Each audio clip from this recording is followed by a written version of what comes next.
Ever wondered, when you walk past those iconic black horse signs, or deposit your hard-earned cash, who really owns Lloyds Bank?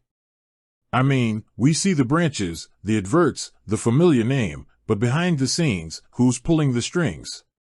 It's a question that might not keep you up at night, but it's a fascinating peek into the world of finance. Think about it. We use banks every day. They hold our savings, facilitate our payments, and play a crucial role in the economy. But like any large corporation, they're not just a building and a name. They're a complex network of shareholders, investments, and financial structures. So, let's dive into the story behind Lloyds Banking Group and unravel who actually owns this financial giant.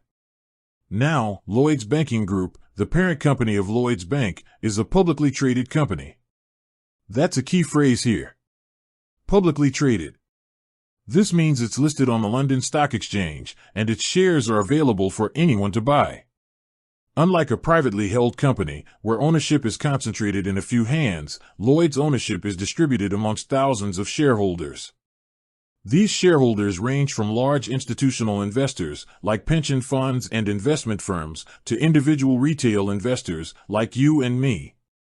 Think of those massive pension funds managing retirement savings. They often hold significant stakes in major companies like Lloyd's. These funds are responsible for ensuring the financial security of millions, and investing in stable, established companies is a common strategy. Then there are investment management companies.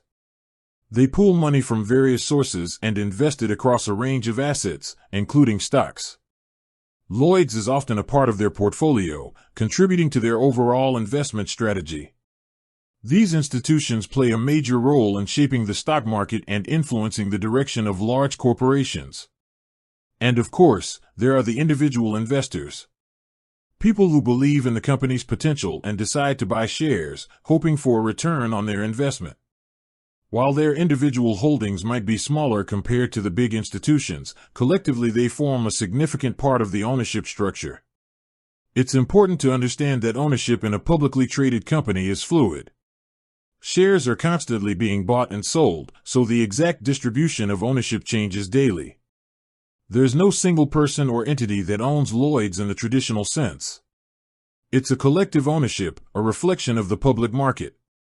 Furthermore, the government has, historically, played a significant role in Lloyd's.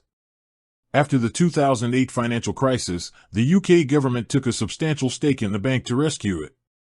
That stake has since been sold off, returning Lloyd's to full private ownership, but it highlights the potential for government intervention in major financial institutions during times of economic turmoil. Therefore, to answer the initial question, Lloyds Bank isn't owned by one person or a small group. It's owned by a vast network of shareholders, from massive financial institutions to individual investors, all holding a piece of the company. It's a testament to the complex and interconnected nature of modern finance. With that said, thanks for watching, and until next time.